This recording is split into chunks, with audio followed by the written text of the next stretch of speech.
Hi hello friends, welcome to Tanu Sandesh recipes channel. ಯಾರೆಲ್ಲ ನನ್ನ ಚಾನಲ್ನ ಫಸ್ಟ್ ಟೈಮ್ ನೋಡ್ತಿದ್ದೀರಾ ಪ್ಲೀಸ್ ಸಬ್ಸ್ಕ್ರೈಬ್ ಮಾಡ್ಕೊಳ್ಳಿ. ಹಾಗೆ ಪಕ್ಕದಲ್ಲಿರೋ ಬೆಲ್ ಐಕಾನ್ನ ಕ್ಲಿಕ್ ಮಾಡಿ ವಿಡಿಯೋನ ಕೊನೆವರೆಗೂ ಸ್ಕಿಪ್ ಮಾಡದೆ ನೋಡಿ. ಇವತ್ತು ಬೇಗನೆ ಆಗೋಂಥ ಒಂದು ವೆಜ್ ಮೊಮೋಸ್ನ ಮಾಡಿ ತೋರಿಸ್ತಾ ಇದ್ದೀನಿ. ಇವಾಗಿನ ವೆದರಿಗಂತೂ ಈ ಥರ ಬಿಸಿ ಬಿಸಿಯಾಗಿ ಸ್ನ್ಯಾಕ್ಸ್ನ ಮಾಡ್ಕೊಂಡು ತಿಂತಾಯಿದ್ರೆ ತುಂಬ ಚೆನ್ನಾಗಿರುತ್ತೆ. ಹಾಗಾದರೆ ಕ್ವಿಕ್ಕಾಗಿ ಹೇಗೆ ಮಾಡೋದು ಅಂತ ನೋಡೋಣ. ಮೊದಲಿಗೆ ಈ ವೆಜ್ ಮೊಮೋಸ್ನ ಮಾಡೋದಕ್ಕೆ ನಾನು ಇಲ್ಲಿ 1 ಕಪ್ ಆಗೋಷ್ಟು ಮೈದಾ ಹಿಟ್ಟನ್ನು ತಗೊಳ್ತಾ ಇದ್ದೀನಿ.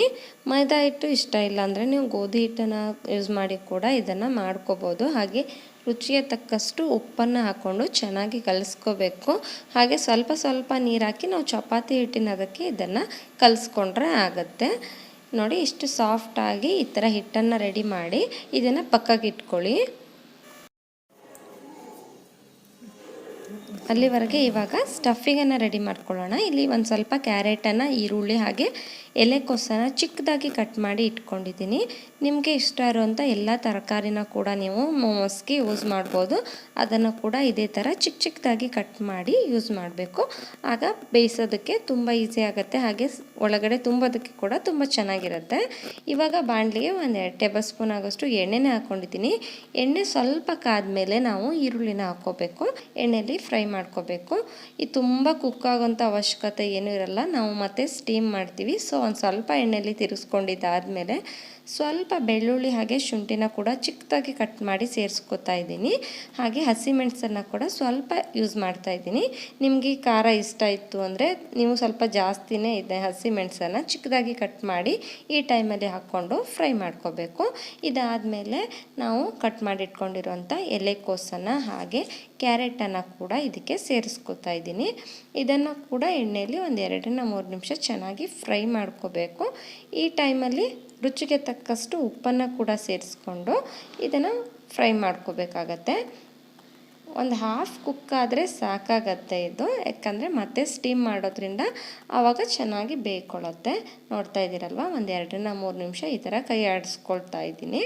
ಇದಕ್ಕೆ ಕೊನೆಯದಾಗಿ ಪೆಪ್ಪರ್ ಪೌಡ್ರನ್ನು ಕೂಡ ಮೇಲಿಂದ ಹಾಕ್ತಾ ಇದ್ದೀನಿ. ಈ ಪೆಪ್ಪರ್ ಪೌಡರ್ ಹಾಕೋದ್ರಿಂದನೇ ಈ ಮೊಮೋಸ್ಗೆ ಒಳ್ಳೆ ಟೇಸ್ಟ್ ಬರುತ್ತೆ.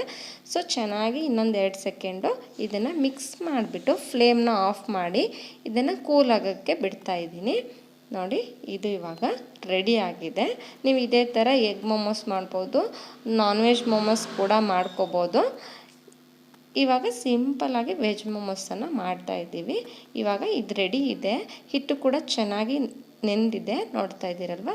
ಒಂದ್ಸರಿ ಚೆನ್ನಾಗಿ ಇದನ್ನು ಕಲಿಸ್ಕೊಂಡು ಚಪಾತಿ ಮಾಡ್ಬೇಕಾದ್ರೆ ನಾವು ಹೇಗೆ ಕಲಿಸ್ಕೋತೀವಲ್ವ ಅದೇ ಥರ ಚೆನ್ನಾಗಿ ಕಲಿಸ್ಕೊಂಡು ಚಿಕ್ಕ ಚಿಕ್ಕ ಉಂಡೆಗಳನ್ನು ಮಾಡಿಟ್ಕೋಬೇಕು. ನಾರ್ಮಲ್ ಪೂರಿ ಮಾಡ್ತೀವಲ್ವ ಅಷ್ಟು ದೊಡ್ಡದಾಗಿ ಹಿಟ್ಟನ್ನು ತೊಗೊಂಡು ಚೆನ್ನಾಗಿ ಲಟ್ಟಿಸ್ಕೋಬೇಕು. ನೀವು ಮೊಮೋಸ್ಗೆ ಯಾವ ಶೇಪನ್ನು ಬೇಕಾದರೆ ಕೊಡ್ಬೋದು. ನಾನಿಲ್ಲಿ ಮೋದಕ ಸ್ಟೈಲ್ ಶೇಪ್ನ ಕೊಡ್ತಾಯಿದ್ದೀನಿ. ಮಾಡೋದಕ್ಕೂ ಕೂಡ ತುಂಬ ಈಸಿ ಆಗುತ್ತೆ.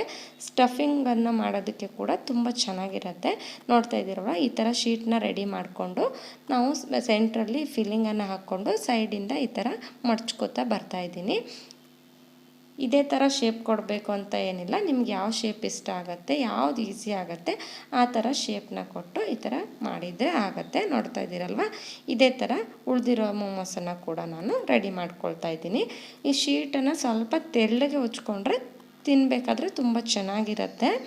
ಸ್ವಲ್ಪ ದಪ್ಪಾಗಿ ಹುರ್ದ್ಕೊಬಿಟ್ರೆ ಹಿಟ್ಟಿಟ್ಟು ಅನ್ನೋದು ತುಂಬ ಅನಿಸ್ಬಿಡತ್ತೆ. ಸ್ವಲ್ಪ ತೆಳ್ಳಗೆ ಹುರ್ಕೊಳ್ಳಿ, ಆವಾಗ ಮೊಮೋಸು ತುಂಬ ಚೆನ್ನಾಗಿ ಬರುತ್ತೆ. ನೋಡ್ತಾ ಇದ್ದೀರಲ್ವ, ಈ ಥರ ಎಲ್ಲದನ್ನು ನಾನು ಮಾಡಿ ಒಂದು ಸೈಡ್ಗೆ ಎತ್ತಿಟ್ಕೊತಾ ಇದ್ದೀನಿ.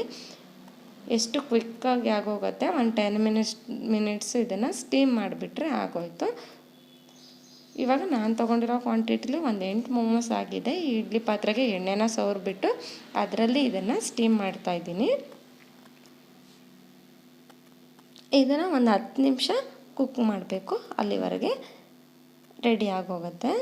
ನೋಡ್ತಾ ಇದ್ದೀರಲ್ವ, ಒಂದು 10 ಮಿನಿಟ್ಸು ಇದು ಕುಕ್ ಆದಮೇಲೆ ಈ ಥರ ಆಗಿದೆ.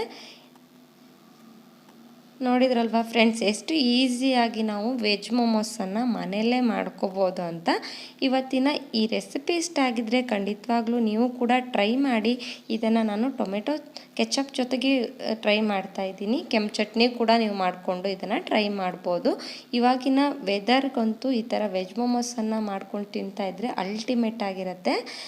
ಇವತ್ತಿನ ಈ ರೆಸಿಪಿ ಇಷ್ಟ ಆಗಿದರೆ ಖಂಡಿತವಾಗ್ಲೂ ಒಂದು ಲೈಕ್ ಮಾಡಿ, ಹೆಚ್ಚಿನ ಜನಕ್ಕೆ ಶೇರ್ ಮಾಡಿ. ನನ್ನ ಚಾನಲ್ನ ಹೀಗೆ ನೋಡ್ತಾ ಇರಿ, ಸಪೋರ್ಟ್ ಮಾಡ್ತಾ ಇರಿ. Thank you for watching.